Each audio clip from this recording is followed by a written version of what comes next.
세계 최고의 경영진들이 쓰는 생산성과 효율을 무려 500% 향상시키는 방법, 최소한의 노력으로 최고의 결과를 만드는 단 하나의 방법이 있습니다.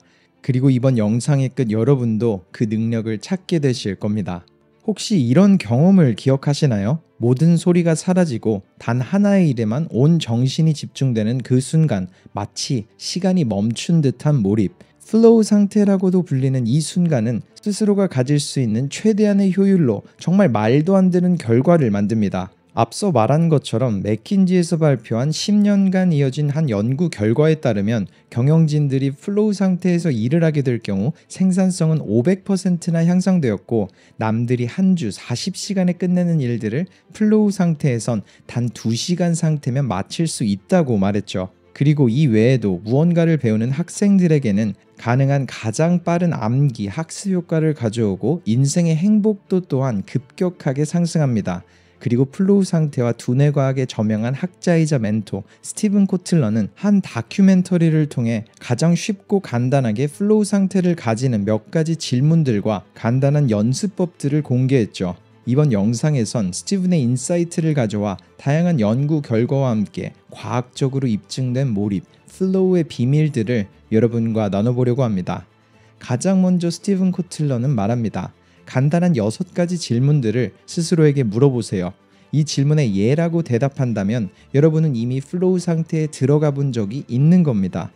단 하나의 일에 완전히 집중한 경험, 마음과 행동이 합쳐진 듯 몰입의 일체감, 자기 자신이 사라진 듯한 자아소멸, 시간이 찰나처럼 빠르게 지나갔다가 멈춘 경험, 모든 순간들이 예전과는 다르게 느껴진 경험, 평소 느끼기 어려웠던 내 안의 최고의 버전을 체험한 경험. 만약 이 질문들 중 절반 이상의 그렇다고 대답을 했다면 여러분은 이미 플로우의 경험을 가지고 있는 겁니다. 그리고 플로우는 우연이 아니라 과학이죠. 항상 일관성을 가지고 나타나기 때문입니다. 그 상태에 들어가면 언제나 그랬듯 똑같은 감정, 기분, 효율, 그리고 성취를 얻게 됩니다. 그리고 저희 리서치팀은 12개에서 15개의 플로우 상태에 들어갈 때 나오는 신체 작은 신호들을 찾았습니다. 한 가지 예로는 아마 이런 경험이 있으실 거예요. 나는 집중을 하며 일을 하고 있는데 주변 사람들은 되려 이렇게 물어보는 거죠. 너 혹시 화났어? 실제로 플로우 혹은 집중 상태에 들어가면 웃을 때 쓰는 안면 근육은 활성화되지만 슬픈 표정에 쓰이는 근육들은 일시적 마비 혹은 급격한 비활성화를 거치면서 얼굴에 남는 표정은 어두운 무표정 상태가 됩니다. 마치 두뇌가 로봇 모드로 변해서 온전한 몰입에 빠지죠. 즉, 누군가가 무표정으로 일하고 있다면 그 의미는 바로 두뇌를 쓰고 있다는 뜻이 성립되죠. 그럼 노력 없이도 노력하는 것, 최소한으로 최대한을 만드는 플로우 상태는 어떻게 해야 쉽게 들어갈 수 있을까요? 정답은 바로 뇌를 각성시키는 도파민입니다. 도파민은 플로우를 유도하는 핵심 요소이죠. 우리가 플로우 상태에 들어가면 두뇌에선 도파민과 노르에피네프린이라는 신경 전달 물질들을 분비하기 시작하고 일과 공부의 효율 그리고 행복도를 급격하게 상승하게 만들거든요. 그렇기에 우리가 찾아야 하는 것은 도파민을 방출하게 하는 요소들인 거죠. 물론 그 방법은 너무나도 많지만 그중 이해하기 가장 쉽고 강력한 3가지 비밀들을 말하기 앞서 단 한 가지 공통점을 한 문장으로 요약해 드릴게요. 현재라는 바로 그 순간에 온 집중력과 주의력을 모아 단 한 가지의 일만을 해야 한다. 그렇기에 몰입에 들어가기 위한 첫 번째 비밀은 Low Cognitive Load, 잡생각 비우기. 우리의 두뇌에는 항상 이런저런 생각들이 담겨 있고 집중을 하려다 보면 항상 해야 할 일들이 생각나곤 합니다. 하지만 이런 잡생각을 비우고 한 가지에 꾸준한 집중력을 더해갈 때 15분에서 20분이 지나고서 도파민이 분비되기 시작하고 우리는 플로우 상태에 들어갈 수 있어요. 그렇기에 최대한의 에너지가 집중한 한 가지 일에만 쓰일 수 있도록 현재 하고 있는 일이 아닌 다른 에너지들을 모두 차단하며 집중력을 한 곳에 몰아가야 합니다. 만약 할 일들이나 잡생각이 떠오른다면 옆에 노트를 두고 그곳에 적어두세요. 그리고 몰입이 끝난 후 그 일들을 다시 돌아보는 겁니다. 실제로 잡생각들은 어디엔가 적어놓을 때 우리의 뇌리에서 쉽게 잊혀집니다. 두 번째는 novelty, 새로움. 우리가 새로운 무언가를 경험할 때 두뇌에서는 많은 양의 도파민이 분비됩니다. 쉽게 말해 아주 작은 새로움이라도 충분해요. 작업 혹은 공부를 하는 장소를 바꿔봐도 되고, 심지어 새로운 필기구 혹은 도구, 아니면 새로운 음악이나 향 혹은 주변 시각 요소들을 추가해 보는 겁니다. 그리고 자신에게 가장 잘 맞는 부분을 찾아 몰입이 수월해질 수 있도록 변화를 줘보세요. 세 번째는 리스크 테이킹, 위험을 감수하는 것. 우리가 신체적, 감정적 혹은 정신적 위험에 노출될 때 두뇌에선 투쟁 도피의 반응의 영향으로 많은 양의 도파민을 분비하게 됩니다. 그리고 동기부여가 솟아나게 되죠. 즉, 도전적인 일을 해나갈 필요가 있어요. 아마 많은 분들이 이 부분에 대해 이렇게 생각하실 겁니다. 나는 위험 앞에선 너무 작아지던데, 도전적인 일을 해본 기억이 없어. 그리고 아마 이런 기분이 드시는 이유는 자신의 역량보다 너무 크거나 높은 일을 볼 때 우리의 스트레스는 투쟁 도피가 아니라 그 일에 주눅이 들고 자신감이 떨어지는 역효과가 납니다. 그렇기에 도전적인 일을 하되 자신의 역량보다 4%에서 5% 높은 일을 하는 거죠. 저건 절대 이룰 수가 없을 것 같아. 이런 난이도의 일이 아니라 내가 할 수 있을 것 같기도 한 약간만 높은 난이도의 일을 시작하는 거죠. 이때 우리의 집중도는 극대화되기 시작하고 플로우 상태에 그 어느 때보다 빠르게 들어가게 됩니다. 즉, 지루함과 긴장감 그 사이에 머물러야 해요. 지루함을 느낀다는 의미는 하는 일에 있어서 흥미가 없거나 아주 낮기에 집중이 어렵다는 것이고, 그리고 긴장감을 느낀다는 의미는 너무 많은 자극들이 들어오기에 그 일에 집중을 할 여력이 없다는 뜻이니까요. 그리고 바로 그 중간이 플로우에 들어가기 쉬운 플로우 채널이라고 불리는 비밀입니다. 이 부분을 역이용하기 위해서 할 수 있는 건 조금 까다롭긴 하지만 충분히 가능해요. 불편한 일들의 편안함을 느끼도록 노력하는 거죠. 지속적으로 불편한 일들을 도전하면서 그 일을 해나갈 때 편안함을 느낄 수 있도록 노력하세요. 그리고 개인에 따라 차이가 있겠지만 사람들은 크게 두 가지로 나뉠 수가 있습니다. 첫 번째는 대부분 조금 내성적이고 조용한 성격인 사람들로서 자신의 역량보다 4%에서 5% 높은 일을 할 때 플로우 채널을 만나는 사람. 두 번째는 도전적이고 외향적인 사람으로서 도전적인 과제를 할 때 희열을 느끼는 부류입니다. 그리고 자신의 역량보다 10%에서 30% 정도 높은 과제를 할 때 플로우 채널에 들어가는 성향의 사람들이죠. 그리고 이 두 부류의 사람들 모두 역량보다 높은 목표를 설정 후 퍼포먼스의 결과를 봤을 때 11%에서 25% 정도 높은 결과를 얻었습니다. 그러면 약간 높은 목표의 설정, 과연 어디서부터 시작해야 할까요? 공부 혹은 일의 성과 모두 아닙니다.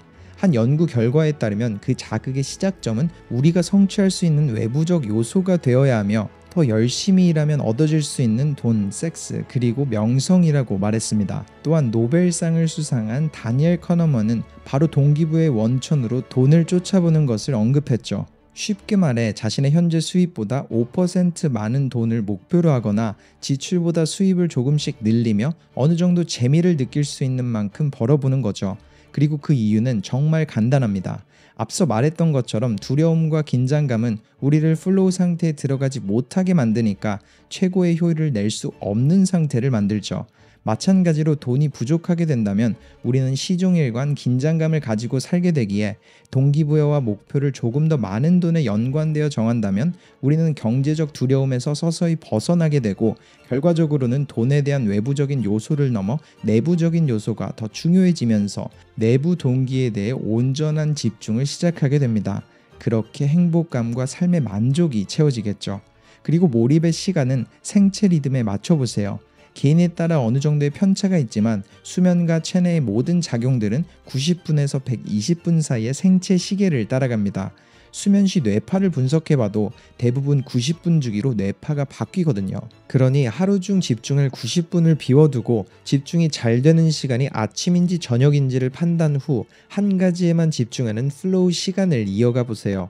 그리고 이때는 정해둔 단 한 가지 일을 하면서 휴대폰을 꺼두거나 이메일, 소셜미디어 등의 알람은 끄고 주변 사람과 미리 대화를 해놓는 게 필요합니다. 도중에 방해하지 않도록 말이죠. 그리고 마지막 팁을 선물하자면 완벽한 플로우를 위해 에너지에 관련된 3가지, 그리고 멘탈에 관련된 3가지를 기억하세요.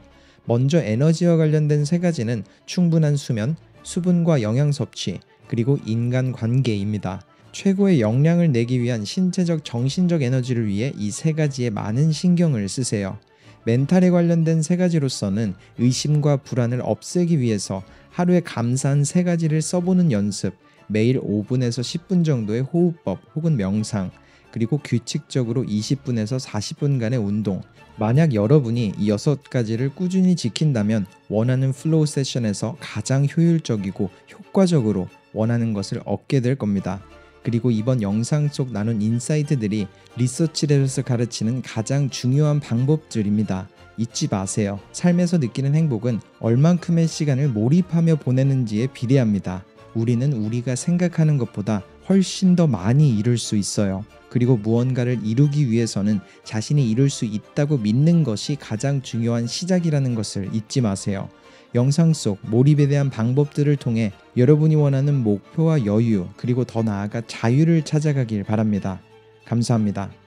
한 가지 질문을 드릴게요. 지금 여러분이 하고 있는 일이 정말 앞으로 20년, 30년, 40년 동안 하고 싶은 일인가요? 만약 그런 일을 하고 있는 분이라면 이제 다른 영상들을 보셔도 됩니다. 하지만 지금 내가 하고 있는 일로 내 남은 인생을 채우고 싶지 않다면 아주 조금만 더 제 이야기를 들어보세요. 여러분의 남은 인생이 더 의미 있게 행복하게 채워질 수 있을 겁니다. 그럼 다시 본론으로 돌아가서 아마 대부분은 앞서 제가 물은 질문에 잠시 생각하다가 고개를 돌리실 겁니다. 바쁘니까요. 돈을 벌어야 하니까요. 또 누군가는 내가 책임져야 하니까요. 그래서 그 질문은 늘 나중에 생각하자고 미뤄집니다. 그런데요, 그 나중이라는 시간은 도대체 언제 오나요? 계속 미뤄지는 삶은 결국 내가 원한 길이 아니라 세상이 정해준 방향으로 흘러가 버린 삶이 됩니다. 마치 지금 마주한 하기 싫은 일을 억지로 해야만 하는 것처럼 말이죠. 그리고 사람들은 말합니다. 진짜 내가 뭘 원하는지 모르겠어요. 내가 좋아하는 일이 뭔지 모르겠어요. 하지만 어쩌면 이미 알고 있을지도 모릅니다. 단지 너무 오랫동안 그건 현실적이지 않아 라는 말로 스스로의 입을 막고 있었던 건 아닐까요? 세상과 주변에서 말하는 어리석고 어린 꿈이라는 의견에 뒤덮여 마음 깊숙이에 숨어버린 건 아닐까요?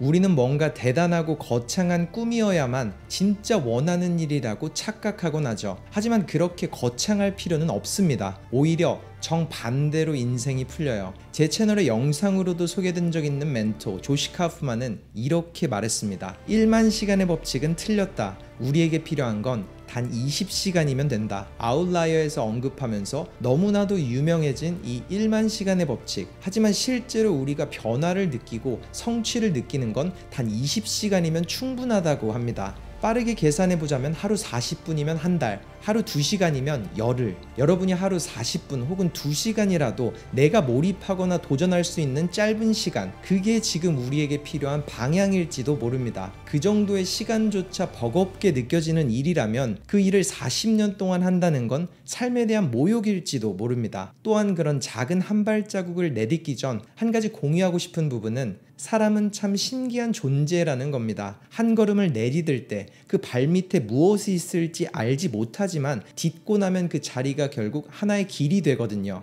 이 사실을 알기 전과 후로 인생이 풀리는 속도가, 도전하는 빈도의 수가 완전히 달라집니다. 심리학자 알버트 반두라는 이런 과정을 과학적으로 증명했어요. 그는 자기 효능감, self-efficiency, 즉 나는 할 수 있다는 믿음이 사람의 행동을 바꾸고 결국엔 인생 전체를 바꾼다고 말했죠. 반두라는 뱀을 극도로 무서워하던 사람들을 대상으로 아주 조심스럽게 실험을 시작했습니다. 그들에게 뱀을 보여주고 조금씩 가까이 다가가게 하고 결국은 직접 뱀을 손에 올릴 수 있도록 훈련했습니다. 그리고 놀라운 일이 일어났죠. 그들은 단지 뱀에 대한 공포를 극복한 것뿐 아니라 삶 전체에서도 이것도 할 수 있지 않을까 하는 자신감을 갖게 된 겁니다. 그것이 반두라가 증명한 사실입니다. 우리도 마찬가지예요. 만약 내가 지금 하는 일을 하며 남은 생을 끝내고 싶지 않다면, 그리고 내게 아직 이룰 수 있는 20시간이 남아 있다면 하루 20분, 2시간이라도 무언가에 몰입해보고